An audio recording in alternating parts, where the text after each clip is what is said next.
Je vous salue au nom de Jésus. Salue ton voisin de gauche et de droite.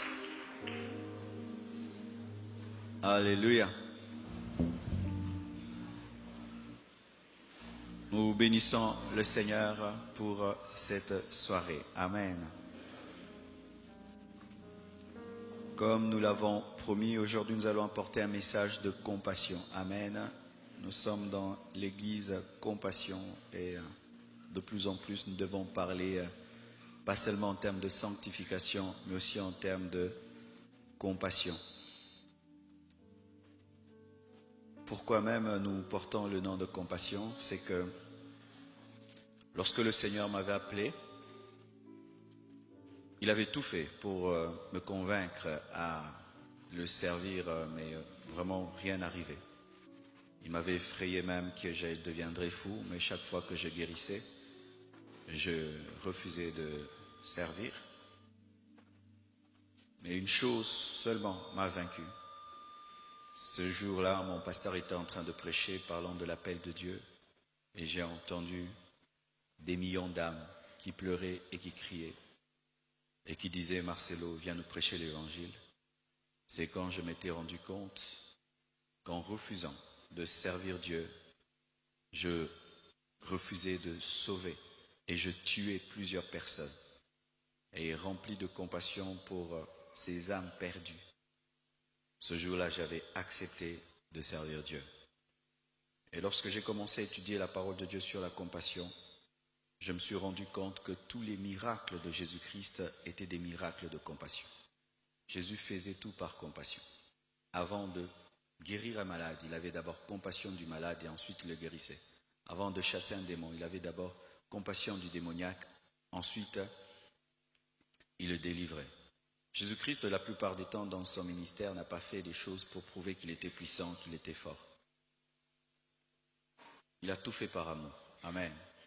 Parce qu'il se mettait à la place du malade, il se mettait à la place du pauvre, il se mettait à la place du possédé, il se mettait à la place du pécheur. Alléluia. Le thème de mon message ce soir, c'est « Que faire lorsqu'on ne peut plus rien faire ?» Tu peux dire ça à ton voisin. Que faire lorsqu'on ne peut plus rien faire? Ton voisin de gauche, ton voisin de droite, ton voisin de devant, ton voisin de derrière,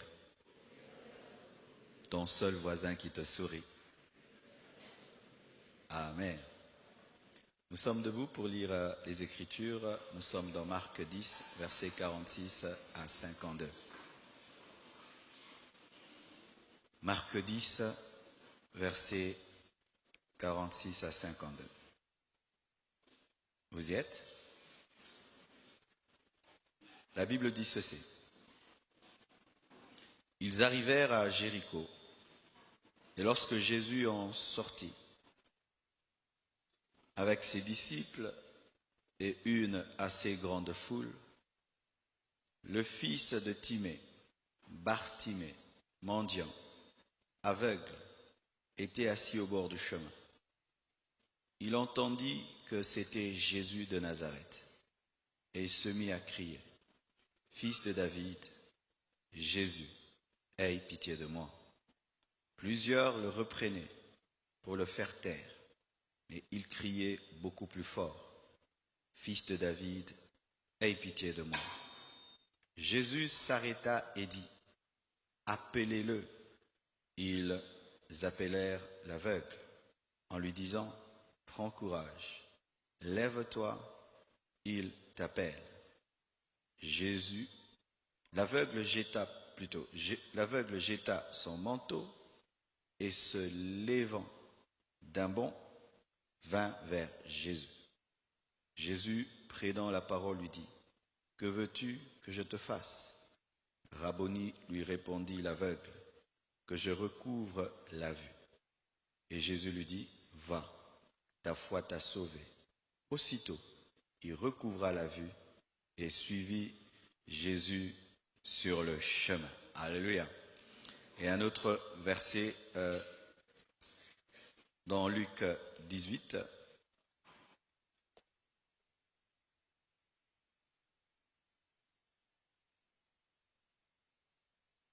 Luc 18, verset 43. C'est la suite de cet événement. Un autre évangéliste donne une nouvelle précision après le miracle, une autre précision. On prend Luc 18 du verset 41 au verset 43, la suite de Marc.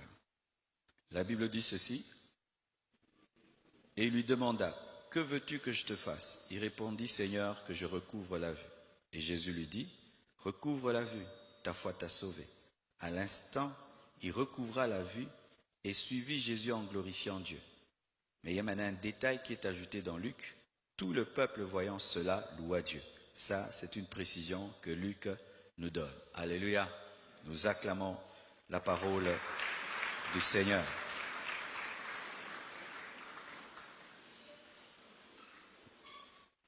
Aujourd'hui, le Seigneur aimerait parler à un homme, à une femme, qui se trouve comme dans un parking de la vie, qui se trouve comme dans un arrêt, mais un arrêt éternel. Ça fait un bout de temps, rien dans ta vie ne change, rien dans ta vie ne se déplace, rien ne bouge, malgré tes efforts. Dieu aimerait te parler aujourd'hui. Et prends ce message comme ta prophétie. Tu n'as pas besoin qu'on dise ainsi dit le Seigneur, mais car Dieu nous a parlé pour te parler. Et après ce message, ta vie ne sera jamais plus la même. Je le crois qu'après ce message, ta vie ne sera jamais plus la même. L'histoire de Bartimée est un paradoxe. Vous savez, dans la Bible, on ne donne jamais les noms des gens pour rien. Vous voyez une précision qui est donnée. On dit Bartimée, fils de Timée. Il y a tellement de choses qui se sont passées dans le ministère de Jésus-Christ que seul un condensé a été donné. Donc tout ce qui est écrit est important. Bartimée, fils de Timée. Timée veut dire un homme grand, un homme riche. Bar veut dire fils de. Et cet homme était fils de Timée. Mais malgré qu'il était fils d'un homme riche, il était la contradiction de Timée. Un aveugle, mendiant et pauvre. Quand on regardait Timée et on regardait Bartimée, Bartimée était le contraire de Timée. Le contraire de Timée. Et beaucoup d'enfants de Dieu sont comme Bartimée. Quand on regarde leur vie, on ne croirait pas qu'ils sont enfants de Dieu. Quand tu regardes ta vie, tu te poses la question, où est Christ dans ta vie? Je suis passé par des tels moments où la seule richesse que j'avais en moi, c'était le spirituel. Mais au dehors de moi, tout était comme si j'étais un païen. Le fait que Bartimée soit aveugle et soit mendiant n'efface pas son nom de la liste des enfants de Timée. Il demeure fils de Timée malgré qu'il est Bartimée. Il demeure fils de Timée malgré qu'il est aveugle, malgré qu'il est mendiant. Et tu demeures enfant de Dieu malgré tes circonstances et tes situations. Tu demeures un enfant de Dieu malgré ta maladie, malgré ta pauvreté, malgré tes manquements. On l'appelait Bartimée, fils de Timée, l'aveugle et le mendiant. Mais, même s'il était une contradiction, ses origines étaient respectées. Bien-aimés frères, sœurs, ton problème n'est pas plus grand que ton alliance. Ta situation n'est pas plus grande que ton alliance avec Dieu. Tes circonstances ne sont pas au-dessus de ton alliance. Quel que soit ce que tu traverses, sache que tu n'es pas n'importe qui. Tu es fils de Timée, tu es fils de Dieu. Alléluia. Pendant très longtemps, cet homme était mendiant, pauvre, donc dépendant, vivant dans la souffrance, dans les insultes et dans les rejets. Nous-mêmes, nous savons comment nous traitons les mendiants. Ils s'habillent mal, ils sentent mauvais, ils dorment à la belle étoile, ils ont toujours la main tendue, attendant recevoir quelque chose des autres. Si on ne lui donne pas, il ne mange pas. Quand on lui donne, il mange.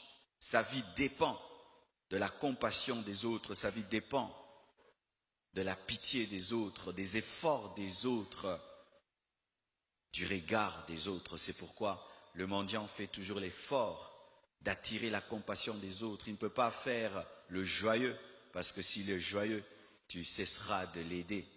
Vous imaginez?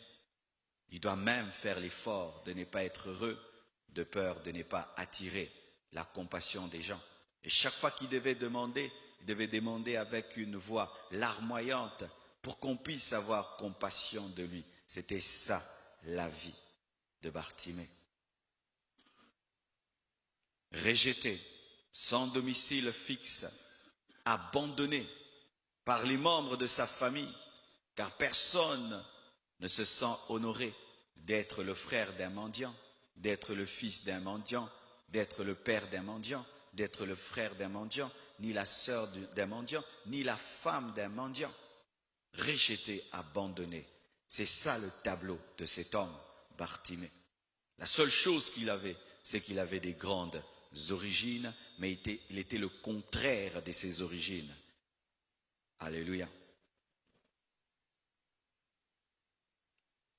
Pire, il n'était pas que mendiant. Parce que déjà être mendiant dans la vie, c'est grave. Dépendre des autres, c'est grave. Être pauvre, sans vêtements, sans logis, c'est déjà grave. Mais cet homme n'avait pas seulement ce problème de mendicité, car il y a des mendiants qui sont en bonne santé, des mendiants qui voient, qui entendent, qui parlent. En plus de cela, il était aveugle. Vous savez, souvent dans la vie, c'est comme si les problèmes cherchent les problèmes pour s'accumuler, s'accentuer. Tu as un problème et tu penses que tu vas le résoudre, un autre s'ajoute, et puis un autre s'ajoute, un autre s'ajoute. C'était ça, Bartimée, une accumulation de problèmes. Il a un problème social, il a un problème financier, mais pire encore, il a un problème physique. Il ne voit pas. Il ne voit pas. Il ne voit pas le soleil, il ne voit pas le jour. Il ne connaît pas les couleurs. Il vit dans un monde imaginaire, car les aveugles vivent dans un monde imaginaire. Ils imaginent l'eau, ils imaginent le ciel, ils imaginent le soleil. Ils imaginent. Tout se passe au niveau de la tête. Mendiant et pauvre. Mendiant et aveugle. Aveugle et mendiant. Une concentration. Souvent, humainement, mes frères et sœurs, lorsque nous passons par un moment difficile, et nous disons souvent, j'ai trop souffert, c'est sûr que après ça prendra fin. Et des fois, tu es au bout de toi-même et tu te dis, Dieu a vu, ça va passer. Mais après, quelque chose encore de pire arrive. C'est comme si un chaos qui t'est donné, mendiant, mais encore aveugle. Comme si destiné à rester là, comme si puni par la vie, à demeurer là, habitant le coin de la rue. Problème sur problème, difficulté sur difficulté. Et que faire? Je suis sûr que des fois, Bartimée se posait des questions. Il disait, pourquoi moi? Qu'est-ce que j'ai fait à Dieu?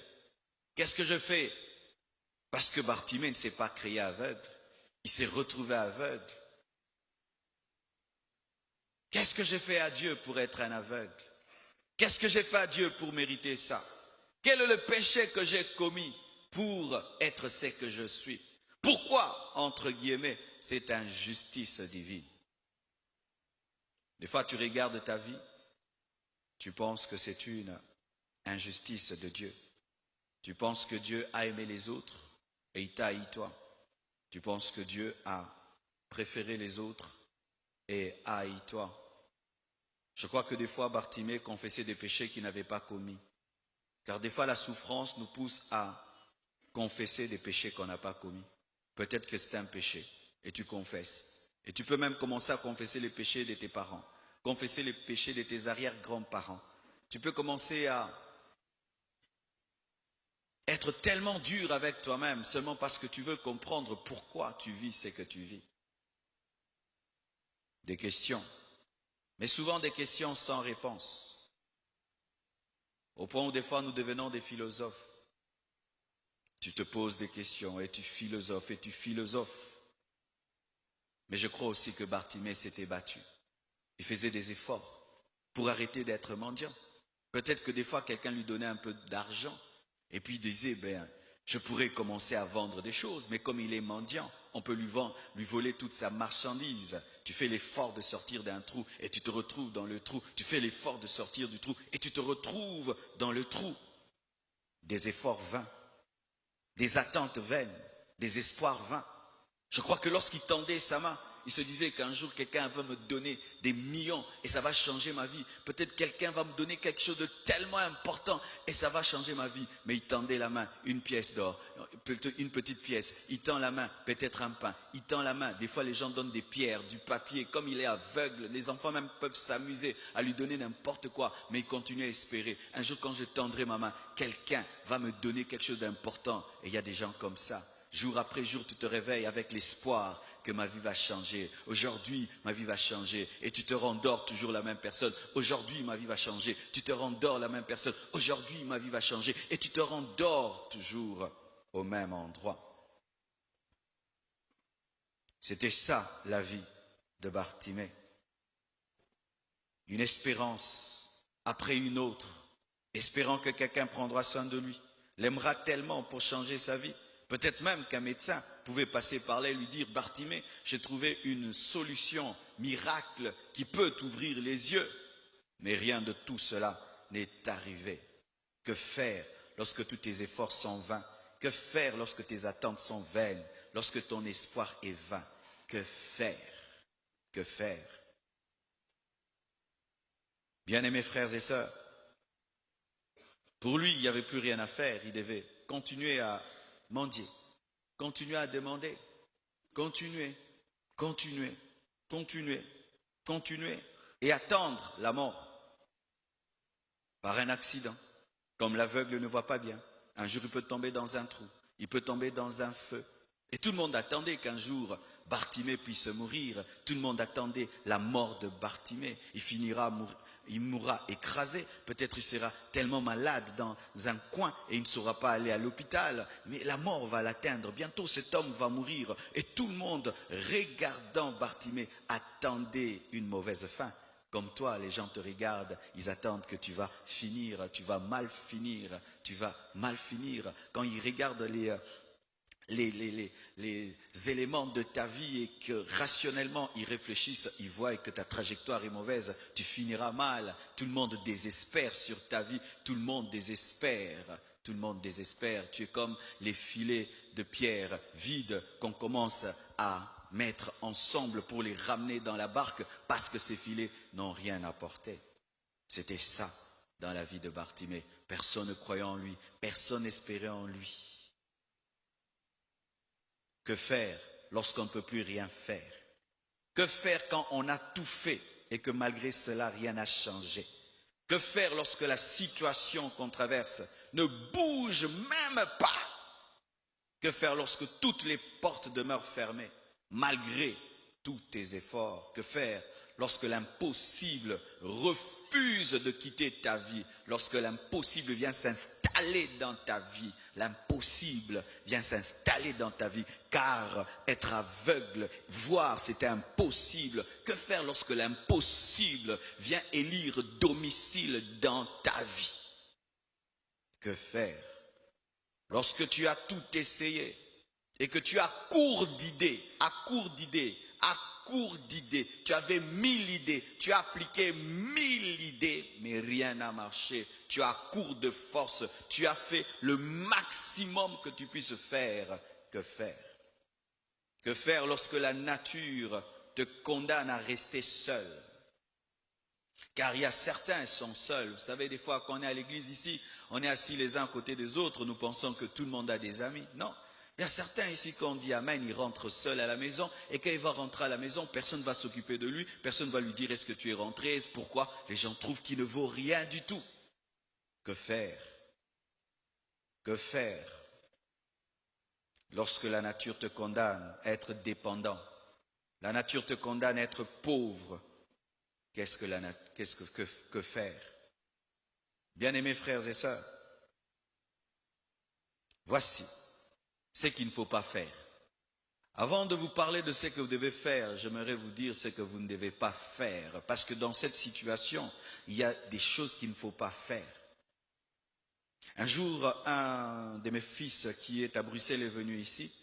Alors il a commencé à visiter le chantier. Et après il m'a dit, mais pasteur, mais c'est dangereux. J'ai dit, qu'est-ce qui est dangereux? Mais ces barres de fer là. J'ai dit, quel danger? Mais non, mais pasteur, les gens peuvent se suicider. J'ai dit, quoi? Se suicider? Il dit, oui. En Europe, ça, jamais on peut laisser là. Quelqu'un peut se jeter et puis il meurt. C'est pourquoi chez eux, les hôtels, les fenêtres ne s'ouvrent pas totalement. Il y a même des hôtels où les fenêtres ne s'ouvrent jamais, surtout quand c'est en hauteur. Pourquoi? Les gens peuvent se tuer, ils peuvent se suicider. Que faire? Il ne faut pas perdre espoir. Ne perds jamais espoir. Alléluia. Ne perds jamais espoir. Ne perds jamais espoir. N'insulte jamais Dieu. Car des fois la douleur nous pousse à insulter Dieu. À dire que Dieu n'est pas bon. À ne plus espérer, à ne plus croire et te voir mourir mendiant, mourir pauvre, mourir aveugle, mourir ainsi. Tu ne crois plus. Et lorsque tu entends que tu peux être guéri, tu ne crois plus. Et tu dis, Dieu ne m'aime pas. Si Dieu m'aimait, pourquoi il m'a créé ainsi? Si Dieu m'aimait, pourquoi il m'a fait ça? Si Dieu m'aimait, pourquoi il a permis telle et telle circonstance dans ma vie? Il ne faut pas te considérer comme un sous-homme. Ne te considère jamais comme un sous-homme. Car la valeur de l'homme, ce n'est pas ce qu'il a, mais c'est ce qu'il est. Ta valeur, ce n'est pas ce que tu auras, mais c'est ce que tu es déjà. Je dis ta valeur, ce n'est pas ce que tu auras, mais c'est ce que tu es déjà. Tu n'auras pas plus de valeur lorsque tu auras un enfant, tu as déjà de la valeur maintenant. Tu n'auras pas plus de valeur lorsque tu vas te marier, tu as déjà de la valeur maintenant. Tu n'auras pas de la valeur lorsque tu auras beaucoup d'argent, tu as déjà de la valeur maintenant. Tu n'auras pas de la valeur lorsque tu seras connu, mais tu as déjà de la valeur maintenant. Pourquoi tu as de la valeur? Parce que tu es créé à l'image de Dieu et à sa ressemblance. Tu es fils de Timée. Alléluia. Même si tu es une contradiction, tu es fils de Timée. Car j'ai oublié, Bar, c'est contraire. Amen. Hein? Ce n'est pas fils, mais c'est contraire. Donc, il était le contraire de son père Timée. Voici, mes frères et sœurs, il ne faut pas te suicider. Le suicide est une fuite. Le suicide, c'est de la lâcheté. Un homme qui se suicide fuit la vie.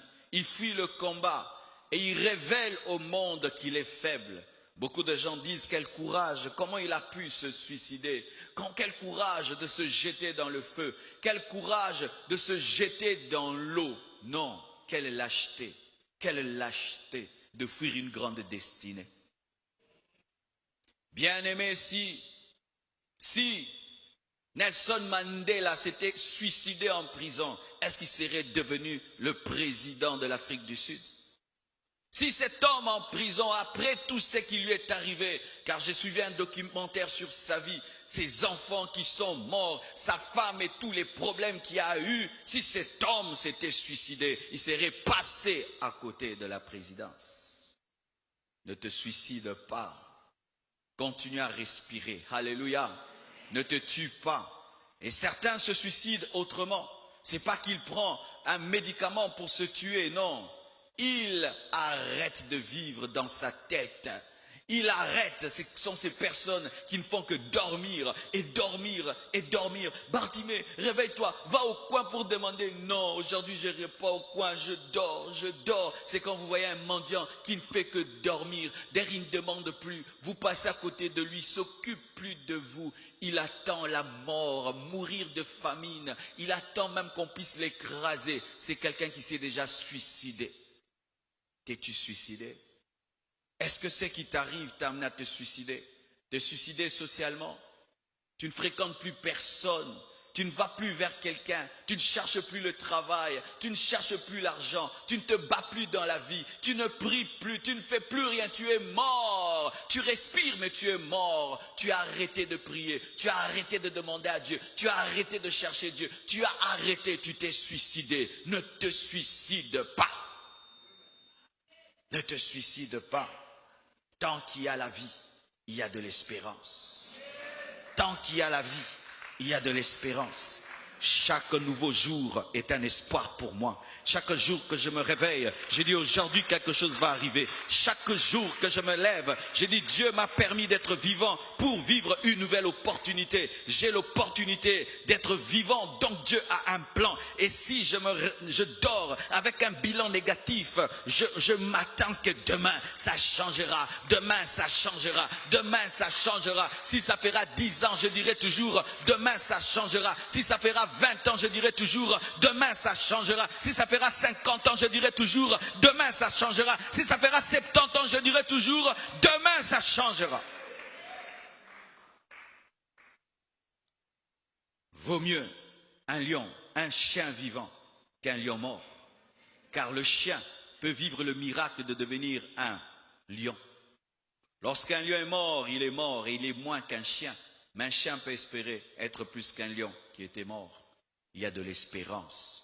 Il y a de l'espérance. Qu'est-ce qu'il faut faire? Mais déjà j'ai dit, que faire lorsqu'on ne peut plus faire? Est-ce qu'il y a quelque chose à faire? Est-ce que dans ma situation-ci, on peut encore faire quelque chose? J'ai tout fait. J'ai tout essayé. Bien-aimé, il y a beaucoup de choses à faire quand on ne sait plus rien faire. Beaucoup de choses à faire quand on ne sait plus rien faire. Voici la première chose. Garde en éveil les choses qui marchent en toi. Lorsque tu ne sais plus rien faire, garde en éveil les choses qui marchent en toi. Fais le bilan de ta vie et tu te rendras compte que tu as quelque chose parce que tout homme a quelque chose. Lorsque, bien aimé, les femmes ont un problème pour nourrir leurs enfants, elles vont toujours dans le frigo ou elles vont dans le magasin pour voir ce qu'elles ont. Et si elle n'a pas pu acheter quelque chose pour les enfants, elle va voir ce qu'elle a. Elle peut prendre même du riz qui a fait 2-3 jours, réchauffer cela. Elle peut prendre un ancien pondou, mettre un peu de piment pour que les enfants mangent. Et lorsque rien ne marche, fais l'inventaire de ce que tu as dans ton magasin et dans ton dépôt. Il y aura quelque chose pour faire quelque chose. Est-ce que tu m'entends? Lorsque rien ne marche dans ta vie, mon frère, fais l'inventaire de ce que tu as, car tu as quelque chose. Mais la plupart des temps, lorsque les problèmes viennent dans nos vies, nous oublions que nous avons quelque chose, c'est pourquoi nous nous suicidons. Tu as quelque chose. Être aveugle, ce n'est pas être mort. Oui, je suis aveugle, mais j'entends. Je suis aveugle, mais je marche. Je suis aveugle, mais je parle. Mais quand tu te concentres sur le fait d'être aveugle, tu vas oublier que tes oreilles entendent. Et quand tu te concentres sur le fait d'être aveugle, tu vas oublier que tes pieds fonctionnent. Et quand tu te concentres sur le fait de ne pas avoir ceci, tu vas oublier que tu as cela. Vous avez quelque chose. Rien que le fait d'être ici prouve que vous avez la force. Parce que personne ne vous a transporté, vous êtes venu en marchant, donc tu as quelque chose. Tout homme qui est ici a quelque chose. Tu n'es pas venu transporter, tu as la santé. La santé c'est un capital. Oh, je dis la santé c'est un capital. La santé c'est un capital. Être debout comme je suis c'est un capital. Combien d'hommes prient et cherchent seulement à avoir la force de parler comme je parle. Mais il y a des gens qui peuvent parler comme là et dire je suis fatigué, j'ai tout fait. Non! Tu as la santé, tu as quelque chose.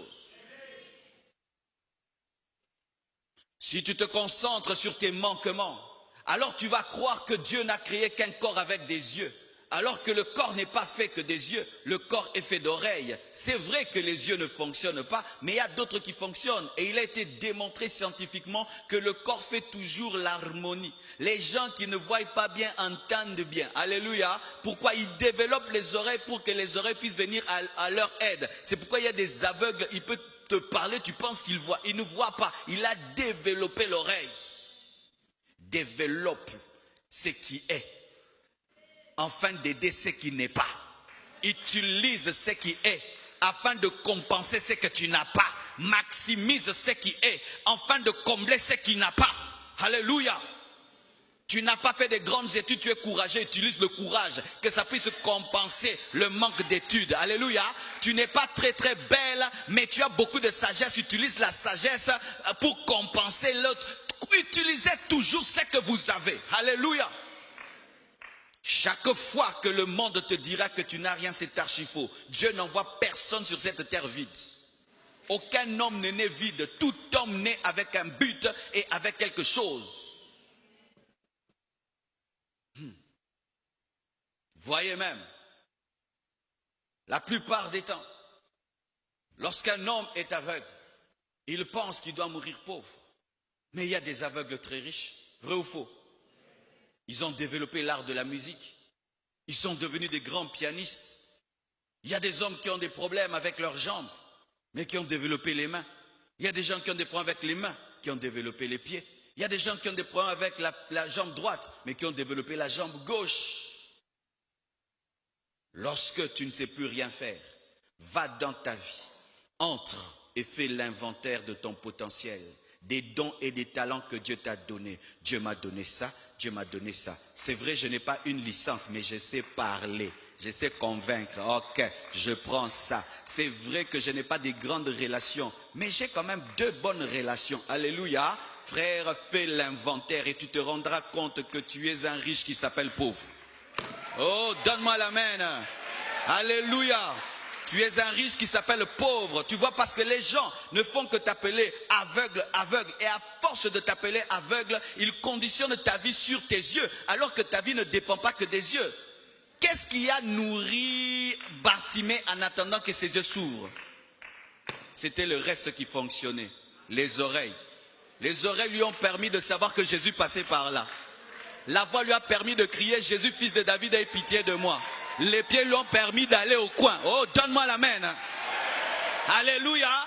Même si je ne vois pas, je peux entendre et poser la question, qu'est-ce qui se passe? Non, il y a quelqu'un, lorsqu'il parle, les aveugles voient, les sourds entendent. C'est l'oreille, ce qui fonctionne, qui te permet d'aider ce qui ne fonctionne pas. Et ce sont les pieds qui ont marché. Même si je ne vois pas bien là où je vais, je peux suivre par les oreilles, là où il y a les bruits. Alléluia. Et ma voix va parler. Qu'est-ce qui a arrêté Jésus? C'était la voix de l'aveugle. Oh, donne-moi la main que je te prêche. C'était la voix de l'aveugle. L'aveugle a crié parce qu'il pouvait parler. Il a crié. Et Jésus s'est arrêté parce qu'il a entendu la voix de l'aveugle. Et avant même de guérir l'aveugle, il dit viens. Avec quoi? Avec les pieds. Ne brûle pas tes pieds parce que tes yeux ne fonctionnent pas. Ne coupe pas ta main, parce que ta main là qui mendie te permet de manger en attendant d'être guéri. Parce que tu dois la tendre. Alléluia. Tends la main, même si tu ne vois pas. Marche, même si tu ne vois pas. Entends, même si tu ne vois pas. Parle, même si tu ne vois pas. Un jour, ce qui fonctionne va aider ce qui ne fonctionne pas. Frères et sœurs, quand tu ne sais plus rien faire, fais l'inventaire de ce que tu as. Et tu te rendras compte que tu t'es concentré rien que sur une partie de ta vie, alors qu'il y a d'autres domaines qui fonctionnent, qui peuvent ressusciter les domaines qui sont morts. Il a entendu avec l'oreille, qu'il a continué à utiliser. Il a posé des questions avec la bouche, qu'il a continué à utiliser. Il a tendu la main. Avec la main qu'il a continué à utiliser pour manger en attendant que Jésus-Christ passe par là. Bien-aimé, fais dans ta vie ce qu'on appelle opération survie. Alléluia. Opération survie, c'est comme la manne du désert. On ne te donne pas pour que tu dises c'est bon. On te donne pour que tu puisses arriver.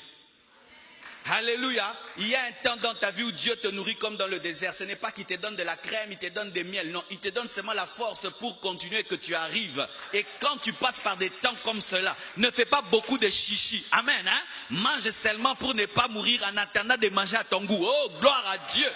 La Bible nous dit qu'ils avaient des vêtements qui grandissaient avec eux. Imagine frère, tu avais 10 ans, les vêtements 10 ans, tu as 20 ans, les vêtements 20 ans. Tu vas aimer un tel vêtement? Non, tu le portes seulement pour couvrir la nudité. Mais tu n'es pas habillé à ton goût, tu es habillé au goût de Dieu. Il y a des temps dans la vie, frère, tu portes seulement la chaussure pour la porter, pour que seulement les pieds ne se voient pas. Mais tu regardes la chaussure et t'énerve, mais porte-la pour aller chercher le boulot. Porte la veste là, même si tu ne l'aimes pas, même si on t'a donné le nom de la veste noire, tu vas chercher le travail avec ta veste noire et un jour tu auras la garde-robe que tu veux où les habits diront, s'il te plaît, porte-moi, s'il te plaît, porte-moi, s'il te plaît, s'il te plaît, s'il te plaît, porte-moi. Toi, je te porte pas, je te porte pas. Lui, je ne l'ai pas porté il y a 3 ans. Toi, viens, je te porte. Mais en attendant, porte ces habits-là. Il y a des gens qui refusent de chercher le travail. Quand ils regardent seulement son habit. Oh, bien aimé, c'est la combinaison. Va chercher le travail avec ça. Alléluia. Porte la chaussure. Et je sais ce que je dis. Moi, je prêchais ici avec une chaussure qui était brune et puis elle était abîmée. J'ai peint la chaussure en noir. J'ai prêché avec. Un jour, on a Betty Boé. L'ancienne couleur est sortie. Je suis encore allé auprès du menuisier, du cordonnier. Il a arrangé. Je suis venu prêcher encore en attendant. Melelo. Ah, boutique Nanda. Un jour, quelqu'un m'amène à Bruxelles. Il me dit, pasteur, entre dans le magasin. Qu'est-ce que tu veux? Si c'est moi, je regarde une chaussure, je te l'achète. Je regarde comme ça, je te l'achète. Je regarde comme ça.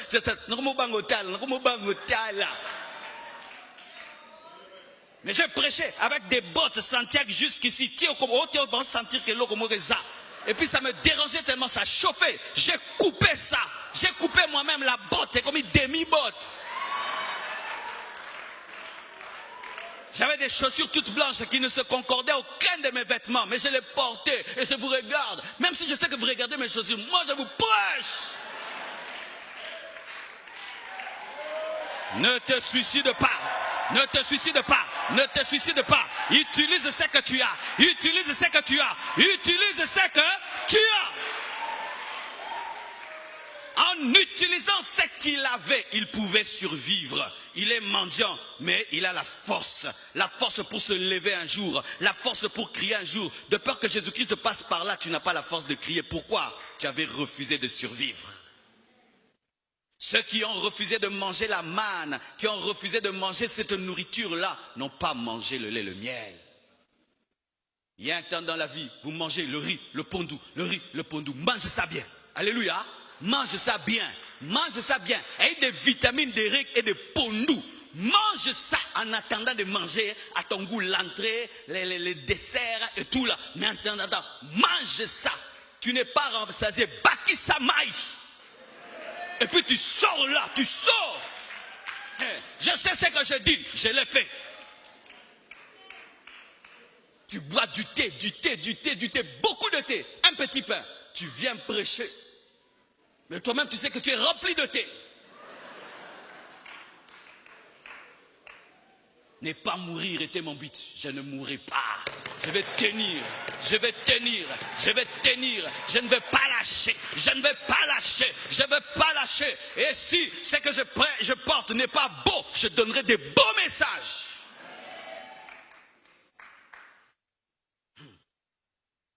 Pourquoi tu es en train de tuer ton oreille parce que tu ne vois pas? Pourquoi tu es en train de tuer tes pieds parce que tu ne vois pas? C'est vrai que tu es aveugle, mais tu marches. C'est vrai que tu es aveugle, mais tu entends. C'est vrai que dans tel domaine de ta vie, tu n'as pas ce que tu veux. Mais regarde cet autre domaine-là. Tu vas voir que Dieu t'a béni. Il se peut que Bartimée avait les meilleures oreilles de tout Jéricho. Qui sait? Peut-être qu'il avait les plus beaux pieds de tout Jéricho. Qui sait? Peut-être qu'il avait la meilleure force physique. Qui sait? Mais tout le monde l'a amené qu'à un point. Tu ne vois pas. C'est ce qui se passe souvent. Tu n'as pas ça. Tu es piéton. Et tu te concentres sur ta vie, sur la voiture. Alors que tu es sage, tu es intelligent, tu as la grâce. Mais tu oublies ce que tu es parce que tu n'as pas une voiture. T'as pas d'enfant, t'as pas d'enfant, t'as pas d'enfant, t'as pas d'enfant. Et tu concentres toute ta vie sur le fait que tu n'as pas d'enfant. Alors que tu as un don de miracle, tu as un don de guérison. Tu oublies cela parce que tu n'as pas d'enfant. Un piège de l'ennemi. T'amène à te concentrer que sur les yeux et tu oublies les oreilles qui peuvent t'aider à avoir les yeux un jour. Est-ce que je peux parler? Il faut crier à Dieu sans t'arrêter jusqu'à ce que tu puisses toucher l'humanité de Dieu. Alléluia. La Bible nous dit que lorsque Bartimée a laissé ses oreilles fonctionner, il a posé la question, qui passe? On dit c'est Jésus. Et puis il a crié, Jésus, fils de David, aie pitié de moi. Et pendant qu'il criait, les gens l'arrêtaient. Il criait davantage, que personne ne t'empêche de crier vers Dieu. Bien-aimé, ne t'occupe jamais de ces personnes qui, lorsque toi tu pleures à l'église, elles sont calmes, bien-aimé. Vous n'avez pas les mêmes problèmes, Quand on va dire amen ici, il y a certains qui vont entrer dans des belles voitures et rentrer dans des maisons climatisées, mais toi tu vas aller dormir dehors. Alors bien-aimé, tu ne peux pas prier comme lui. Bien-aimé. Il y a des gens des fois qui tombent dans le piège. Oh, le culte aujourd'hui était au bas. Hey, moi mon problème est haut, mon culte est haut, parce que mon problème est haut. Il n'y avait pas un piano pour Bartimée, il n'y avait pas une chorale pour Bartimée, il n'y avait même pas un modérateur qui disait à Bartimée prie, mais son problème le poussait à prier. C'est ça ton problème. Quand tu viens à l'église, tu te synchronises à celui qui est assis. Est-ce qu'il a la même vie que toi? Vous êtes assis à côté l'un de l'autre, mais vos vies sont loin l'une de l'autre. Toi, tu t'assieds à côté d'un frère. Lui, il a tout, il mange bien. Papa lui donne tout, il lui donne tout, maman lui donne tout. Mais toi, ton père est mort, ta mère est morte, tes frères, tout le monde est pauvre et vous avez des problèmes terribles. Et quand on dit prions, avant de prier, tu regardes celui-là. Tous ceux qui étaient dans la foule voyaient, personne ne criait. Mais Bartimée, lui, ne voyait pas, il a crié. Et lorsqu'on l'empêchait de crier, il a crié davantage pour dire, moi je ne vois pas le Jésus là, vous le voyez, vous voulez me calmer, moi qui ne le vois pas, moi aussi je le verrai. Bien-aimé, que personne ne t'empêche de crier, que personne ne t'empêche de prier, que personne ne t'empêche de prier.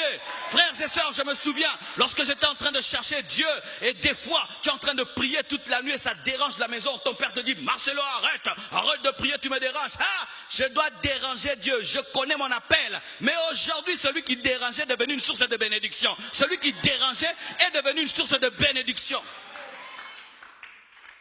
Amène-moi toute philosophie que tu veux. Bien aimé, aucune philosophie ne peut me convaincre de ne pas prier. Jamais. Je connais mon défi et mon défi me pousse à prier, me pousse à jeûner, me pousse à faire des VVF. 0h à 5h du matin, je suis en train de prier. Mais qu'est-ce qu'il a? Oh, toi tu vas à la VVF.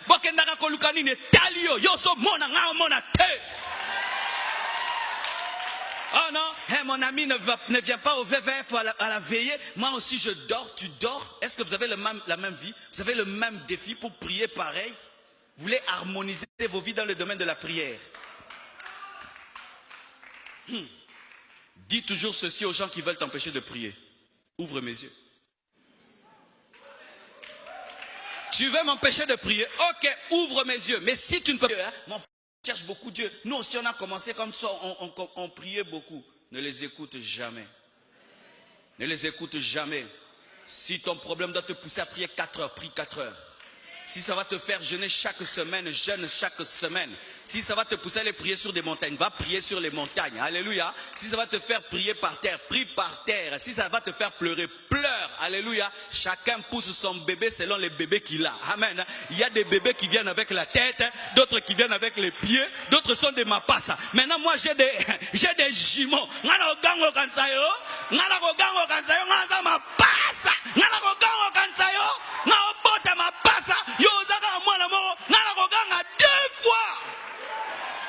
Alléluia. Frères et sœurs, si tu pouvais comprendre cela, personne n'allait te pousser à t'affaiblir dans la prière. Les hommes le disaient de se taire. Pourquoi? Il y avait déjà beaucoup de bruit.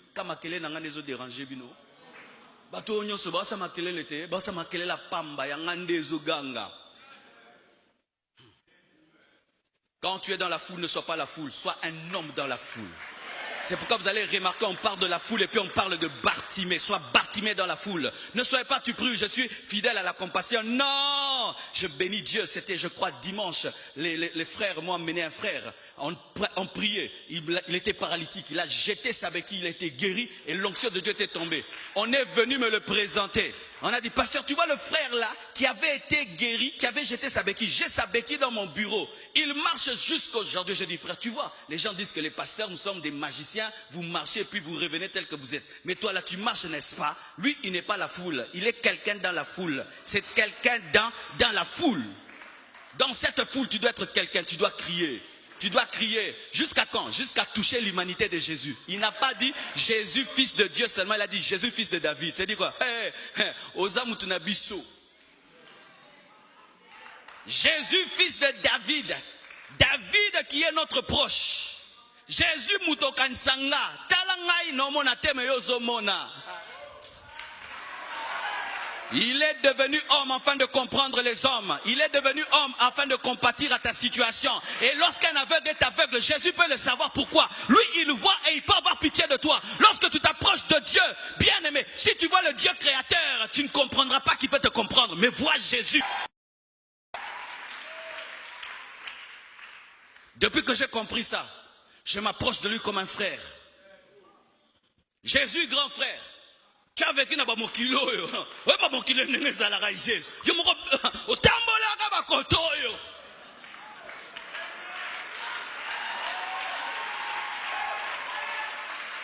Jésus sait c'est quoi avoir faim. Il sait c'est quoi d'être frappé par le soleil. Il sait c'est quoi que de manquer l'argent. Il le sait parce qu'un jour il devait payer l'impôt, il n'avait pas l'argent. Il le sait. Il sait c'est quoi être tenté. Il était tenté par le diable. Il sait cela. C'est pourquoi nous n'avons pas un souverain sacrificateur qui ne puisse compatir à nos faiblesses. Étant devenu homme, il peut compatir. C'est pourquoi la Bible dit, approchons-nous du trône de la grâce avec assurance pour être secourus dans tous nos besoins. Pourquoi? Le sacrificateur qui est en place est un homme. Le sacrificateur qui est en place est un homme. Le jour que tu iras au ciel, tu seras étonné d'une chose. Tu vas trouver un homme qui t'a déjà dévancé là-bas, Jésus. Oui, il y a déjà un homme au ciel. Jésus, il est en train de checker la température du ciel. La climatisation céleste, ceci va te convenir. Et tout ce qui lui convient te conviendra. Parce qu'il est la tête et tu es le corps. Oh, gloire à Dieu. Je ne vais pas m'ennuyer au ciel parce que Jésus ne s'ennuie pas au ciel. Je ne vais pas m'ennuyer au ciel parce que Jésus ne s'ennuie pas au ciel. Jésus, fils de David. Jésus, homme comme moi. C'est ça qu'il voulait lui dire. Jésus, homme comme moi. Jésus, toi le Shiloh qui a été promis. Malgré qu'il était aveugle, il avait la connaissance. Bien aimé, quand tu n'as rien, connais la parole. Connais la parole. La parole va t'aider à revendiquer tes droits. Là, il était en train de revendiquer ses droits d'Israélite, fils de David. Les Écritures nous ont parlé qu'il y aura un fils de David qui sera le Messie. Toi qui es venu pour moi, guéris-moi. Car à ton sujet, il est dit que lorsque tu viendras, les aveugles verront. Fils de David, accompli dans ma vie ce qu'il est dit sur toi. Malgré qu'il est aveugle, il connaît. Il connaît. Et c'est ce que j'avais fait. J'avais rien. Même pas l'argent d'acheter un synthé. Je me donnais à connaître les Écritures. À connaître Dieu. À connaître les Écritures. À connaître Dieu. On t'invite dans une église. On te méprise lorsqu'on te regarde. Mais quand tu montes à la chair, tu prêches, on te respecte. J'étais dans des conventions, mes frères, on met des orateurs. Tu vois, l'orateur là, il est respecté. Il vient en avion. Et il y a un cortège pour lui.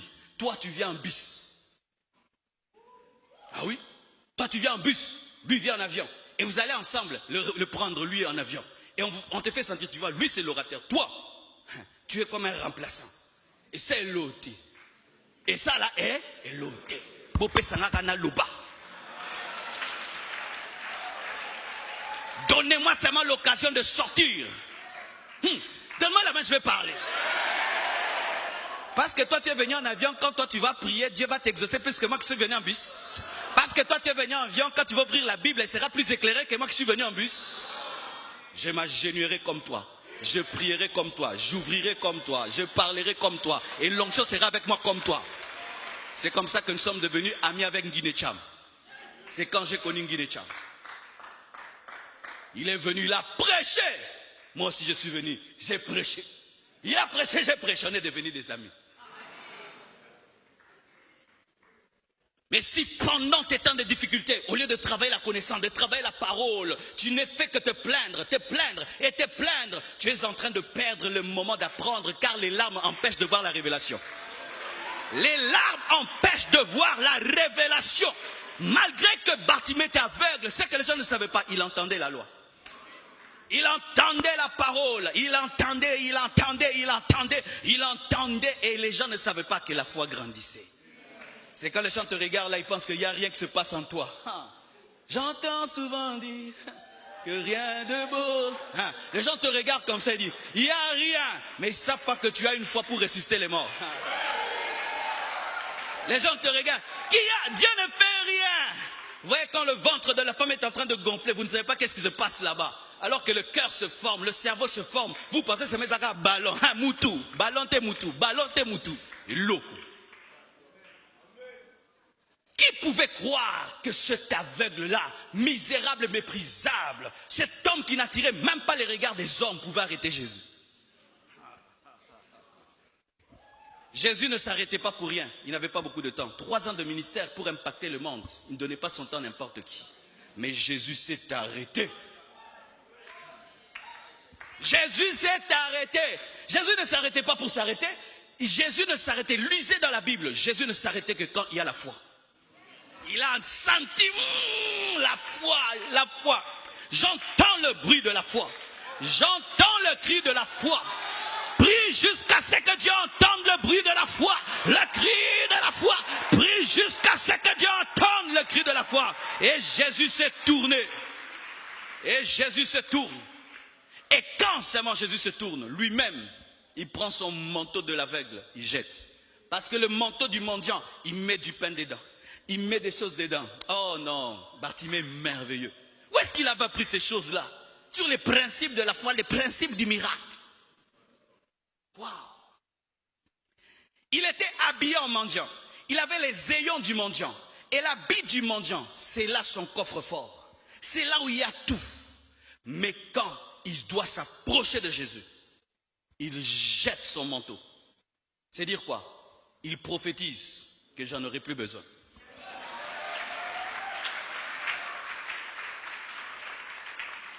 S'il y avait du pain dedans, s'il y avait un $10 dedans, il dit, comme le fils de David m'a appelé, ma vie va changer. Il ne voit pas encore, mais il se comporte comme quelqu'un qui voit. C'est ça la foi. Les choses n'ont pas changé, lui-même change les choses. C'est comme si on te dit, mon frère, demain tu vas aux États-Unis, tu n'as pas le visa au Banyo Kababilamba. Bilamba nyo sa kato, oh, kabo. Oh, pono Kababilamba, ouais, c'est blanc kato, on sommes les vis originales. Alléluia! C'est ce qu'il a fait. J'en aurai plus besoin. S'il m'appelle, donc je vais voir. Et comme je veux voir, j'aurai plus besoin de cet habit-ci. C'est ça la foi.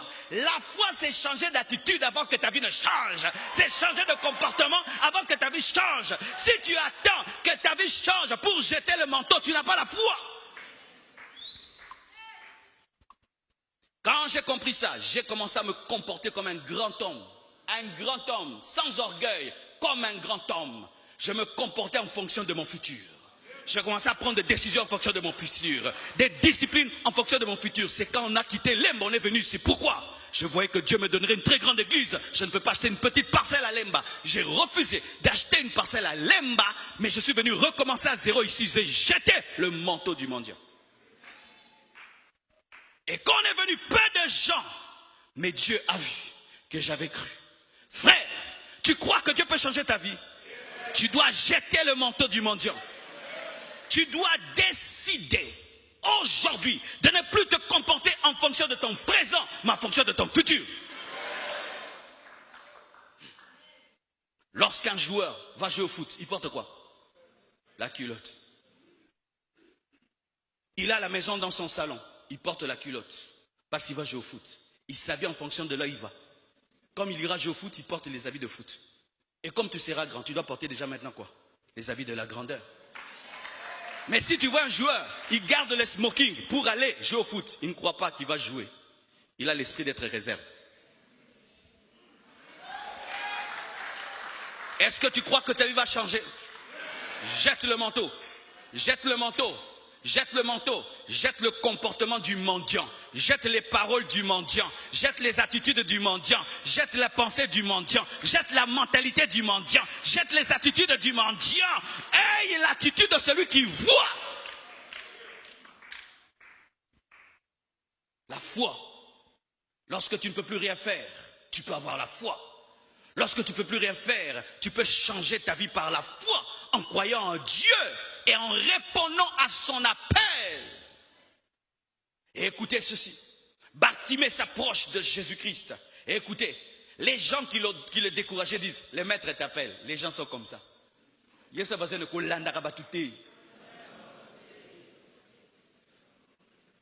L'homme, quand tu as des problèmes, tu es maudit.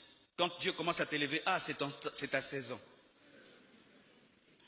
Et s'il avait suivi ces hommes qui, les mêmes reviendront pour lui dire, il t'appelle, il allait le regretter. Voyez encore une autre chose. Que faire lorsque tu ne peux plus rien faire? Lorsque Dieu te donne l'occasion de ta vie, sois intelligent. C'était la passe en or. C'était le penalty de sa vie. Toute sa vie, il a cherché un homme, mais il a trouvé le créateur des hommes. Toute sa vie, il a cherché un bouleversement. Il a rencontré la parole faite chair. L'occasion des occasions était devant lui. Un homme qui passe par des moments difficiles doit se préparer au jour de son changement.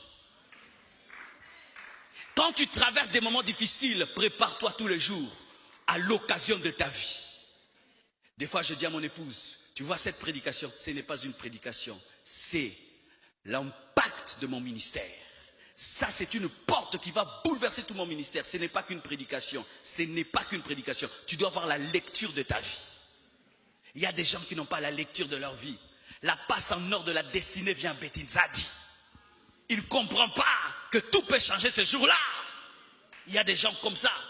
Dieu te permet de rencontrer quelqu'un, mais tu n'as pas l'intelligence pour comprendre que c'est une connexion qui va changer toute ta vie. Les gens pensaient que Bartimée était mendiant parce qu'il était bête. Non, c'était une bombe à retardement. Il avait une sagesse, une intelligence de la vie. Et il se tient devant Jésus. Mes frères, si tu sors ici et tu rencontres des aveugles et des paralytiques, ose poser la question, que veux-tu que je te fasse? Aucun ne te dira, je vais marcher. Et s'il y en a, ils sont peu nombreux. La plupart, donne-moi l'argent. Vrai ou faux? Et Jésus dit, que veux-tu? Jésus pouvait faire apparaître 1 million et lui donner. Mais il avait l'intelligence. Il cherchait à résoudre le problème qui déclenche les autres problèmes. Et il cherchait la solution qui engendre toutes les autres solutions. Pourquoi je suis pauvre? Parce que je ne vois pas. Pourquoi je suis rejeté? Parce que je ne vois pas. Pourquoi je n'ai pas? Parce que je ne vois pas. Donc si je vois, il y a des choses qui marcheront. Je ne veux pas l'argent. Je ne veux pas une femme. Je ne veux pas des enfants. Je ne veux pas être connu. Je ne veux pas être célèbre. Je veux voir. Je veux voir. Quel est ton vrai problème? Est-ce que ton problème c'est l'argent? Peut-être que toi ton problème c'est la sagesse. Ton manque de sagesse te fait manquer l'argent. Mais toi tu demandes l'argent. Non, ne demande pas l'argent. Chaque fois que tu seras insensé, tu perdras l'argent. Seigneur, donne-moi un mari. Ton problème ce n'est pas un mari. Ton problème c'est un problème de sagesse. Seigneur, donne-moi un grand ministère. Ton problème c'est pas que les foules. Tu n'as pas un problème de foules, tu as un problème de caractère. Est-ce que tu es arrivé à comprendre ton problème? Bartimée savait que moi, mon problème, c'est voir. C'est pourquoi quand on dit, que veux-tu? Il avait déjà sa liste, un problème. Et devant Jésus, on ne prenait pas beaucoup de temps. Parce que le temps que tu tardes, il y a la femme à la perte de sang qui veut qu'il touche encore la robe. Oh, give me a man, I preach you. L'homme qui sait ce dont il a besoin ne parle pas beaucoup. Dieu a créé les cieux et la terre, il a parlé, il savait ce qu'il voulait. Ton problème des fois, tu as des longues prières parce que tu as l'ignorance de ton problème. Il y a même des fois certains qui entrent au bureau. Vous entrez au bureau jusqu'à ce qu'on vous chasse mais vous n'avez rien dit. Des fois je vous regarde, je dis, Il y a plein de gens dehors qui veulent entrer pour te recevoir. Il y a des listes, il faut qu'on vous appelle au téléphone. Et tu es parmi les gens qu'on appelle au téléphone. Et tu entres dans ce bureau-là et tu me prends du temps. Pendant 20 minutes, tu n'as rien dit. Des fois, je vous regarde. L'homme intelligent sait que le jour que j'aurai l'opportunité, je dirai ça, je ferai ça. Et il dit, je veux voir. Frère, on ne demande pas les yeux en cours de route, on les demande à l'hôpital. Bartimée avait la foi que Jésus était le médecin et l'hôpital. Bartimée avait une révélation de Christ que les autres n'avaient pas. Il avait la révélation que Jésus-Christ était son créateur, il avait les pièces de rechange, qui se promenaient avec des pièces de rechange. Donne-moi mes yeux que tu as, donne-les-moi, donne-moi les yeux que tu as. Est-ce que tu crois que Jésus-Christ se promène avec des pièces de rechange? Est-ce que tu crois que Jésus se promène avec les pièces de rechange? Et il a cru en ça où? Pas dans une synagogue sur une route. Dans la distraction, déjà, il vivait un grand miracle. Il avait un niveau de concentration élevé qu'il pouvait vivre des choses particulières dans une foule.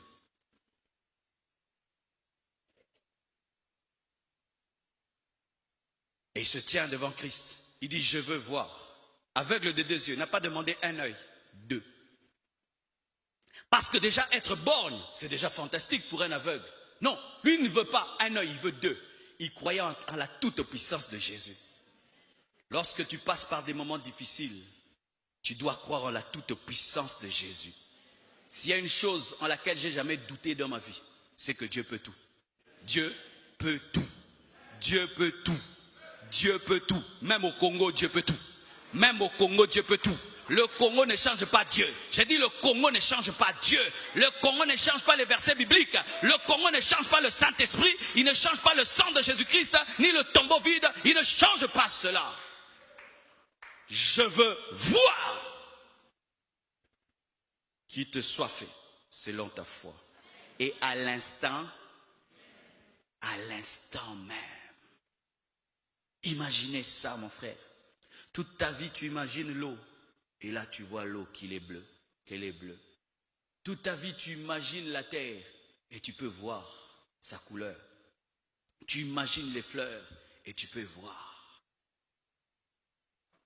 La Bible nous dit que cet homme a vu à l'instant même. Je crois en des miracles instantanés. Je crois que Dieu peut briser ta malédiction à l'instant. Qu'il peut te libérer à l'instant. Et le fait seulement que tu as entendu ce message, ta vie a changé à l'instant. Ta vie a changé à l'instant. Ta vie a changé à l'instant. Ta vie a changé à l'instant. Ta vie a changé à l'instant. Ta vie a changé à l'instant. Ta vie a changé à l'instant. J'ai eu une opportunité dans ma vie de rencontrer un serviteur de Dieu. Et j'avais vu en vision ce que je devais faire. Et je l'ai fait. À l'instant, il a prié pour moi. Un poids qui accompagnait mon ministère, qui dérangeait mon ministère. J'ai senti qu'il est tombé de mes épaules et mon ministère a décollé. Croyez-vous que quand vous priez, Dieu peut exaucer à l'instant? Croyez-vous que quand vous priez, Dieu peut exaucer au même moment, à la même minute? Qui croit cela? Qui croit cela? L'aveugle a vu. Imagine que des gens avaient pris sa femme parce qu'il était aveugle. Qu'est-ce qu'il ira faire? Rends-moi ma femme. Imagine que des gens avaient pris ses biens parce qu'il était aveugle. Il a dit, rends mes biens. Je déclare et j'annonce la restitution dans ta vie. Que Dieu te rende ce que tu avais perdu. Que Dieu te rende ce que tu avais perdu. Que Dieu te rende ce que tu avais perdu. Que Dieu te rende ce que tu avais perdu. Et que par ce qui fonctionne, ce qui ne fonctionne pas, puisse fonctionner à nouveau. Au nom de Jésus-Christ de Nazareth. Cet homme qu'on attendait mourir, on attendait sa fin, tout le monde se moquait de lui. La Bible nous dit que le peuple a commencé à louer Dieu à cause de Bartimée. Je louerai Dieu à cause de toi. J'attends ton miracle et je vais louer Dieu à cause de toi. Je vais danser à cause de toi. Je vais célébrer Dieu grâce à toi. Je vais exulter Dieu. Tu seras la source de ma louange. Tu seras la source de mes compositions. Je vais faire des cantiques à cause de toi. Je l'annonce, je le crois. Tu seras une source de joie pour moi, une source d'édification, une source de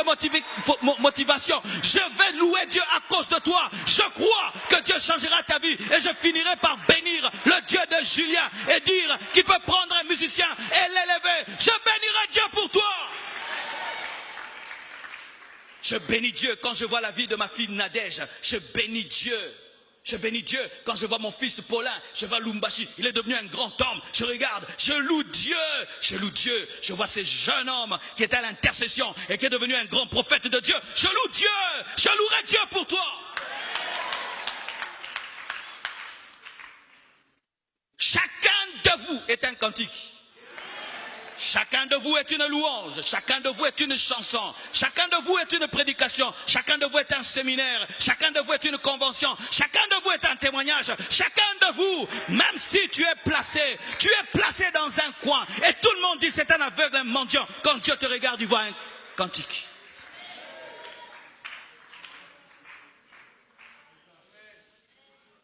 Ainsi, si on peut rebobiner l'histoire, voir comment cet homme a été guéri, libéré, et on rentre debout.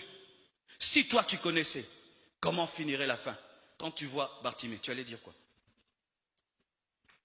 Oh, regardez-moi cet homme qui voit mais qui est assis là. Mais qu'est-ce que tu dis? Oui, cet homme voit. Mais comment? Mais oui, cet homme voit. Je viens te dire, mon frère, toi qui es assis dans ton coin, mendiant et pauvre, car tu es au début de ton histoire, celui qui finit les histoires m'a dit de venir te parler. Ta vie changera. On ne te trouvera pas là où on t'a laissé. Ta vie sera un étonnement. Certains prophètes venaient me dire ce que je vis aujourd'hui. Je me moquais d'eux. Ils me regardaient comme ça. Dans notre église, on était à 200. Ils me regardent. Marcelo, tu vois, tu iras dans le monde entier prêcher. Je vois, tu prends des avions, tu prêches dans le monde entier. J'ai dit, moi, je n'ai même pas un passeport. Je n'ai même pas été à Brazzaville ici. Comment? Il avait vu la fin. Et il est venu voir l'aveugle et il lui a dit, tu verras. Et pourquoi tu veux te suicider? Imaginez si Bartimée s'était suicidé. Si Bartimée avait perdu la foi. Si Bartimée avait décidé de mettre fin à sa vie, il allait rater cette belle histoire. Voilà qu'un Congolais est en train de parler de lui. À Kinshasa, je parle de Bartimée l'aveugle. Cet homme a bouleversé le monde. Des miracles se produisent quand Bartimée est prêché. D'autres aveugles voient quand Bartimée est prêché. Des évangélistes prêchent sur Bartimée dans le monde entier et des aveugles voient, des possédés sont délivrés. Bartimée est devenu un modèle. Tu traverses cette situation parce que Dieu veut utiliser ta situation pour enseigner aux gens. Tu traverses ce que tu traverses parce que Dieu, au travers de ta vie, veut écrire une histoire, une épître au travers de toi. Les actes des apôtres continuent jusqu'à aujourd'hui. Et Dieu veut que tu deviennes un chapitre des actes des apôtres. Dieu m'a dit de vous dire cela. Et tout ce que j'ai dit, c'est la parole de Dieu. Je l'ai pratiqué et je l'ai vu. Et je continue à le pratiquer, je continue à le voir. Car dans le domaine de la vie, les défis ne prennent jamais fin. On est là, nous sommes en train de construire. Voilà tout ce que ça coûte, tout ce que ça demande. J'applique la même foi. La même foi qui m'a pris dans la chambre de mes parents et qui m'a amené là. C'est la même foi que je suis en train d'utiliser pour finir ce temple. C'est la même foi que j'utiliserai toute ma vie. Frères et sœurs, que faire quand tu ne peux plus rien faire? Ne te suicide pas. Ne perds pas espoir. Utilise ce qui fonctionne. Fais l'inventaire de ton potentiel. Crois en Dieu et change de position avant que Dieu ne transforme ta vie. Aie une prière précise. Crie à Dieu sans tenir compte de ton environnement. Est-ce qu'il y a quelqu'un qui veut crier à Dieu ce soir? Élève ta voix et crions à Dieu. Prions au nom de Jésus-Christ de Nazareth. Prions.